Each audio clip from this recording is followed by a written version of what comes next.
Еден ден откако Ковачевски станува мандатар за состав на нова влада во декември минатата година, Pixel Group, фирма која е основана токму од него, добила исплата на државна помош од над 203.000 евра, велат од ВМРО ДПМН. Според нив, ова е најголемата во низ исплати, од над половина милион евра искеширани од владата и Фондот за технолошки и индустријски развој, кон компанијата основана од Ковачевски во периодот од 2019 до 2021 година. Покрај земените 2 милиони евра државни тендери, фирми од соларниот картел овозможиле богатење и на други фирми и лица.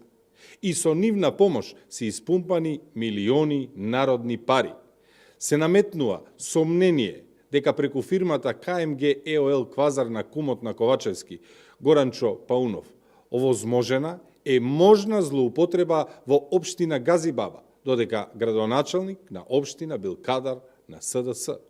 Имено, фирмата на кумот на Ковачевски е надзор на проектот за изградба и реконструкција на улично осветлување, а заврши во обвинителство заради незавршени работи, кои биле наплатени со помош на потписот на надзорниот орган представуван од кумот на Ковачевски. Отаму додаваат дека во општина Газибаба биле платени бандери и сијалици, кои никогаш не биле поставени, и прашуваат дали потписот на кумот на Ковачевски овозможил злоупотреба во постапка од над 11 милиони евра. Од владеачката партија велат дека официјалните податоци ги демантирале обвинувањата на ВМРО ДПМН. Наместо да фабрикува невистини, Левков нека го повика Мицкоски да ја остапи струјата од неговите хидроцентрали на граѓаните, а пратениците во собранието конечно да ги деблокираат законите за енергетика. Примерот Ковачевски истакна дека во приватниот сектор работел на најзаконски и најтранспарентен начин. Јавно се пожали дека 2 недели бил под константни напади од ВМРО ДПМН, и тоа со конструкции и најдолни лаги. Побара извинување, но уште се мислел дали ќе ја тужи партијата.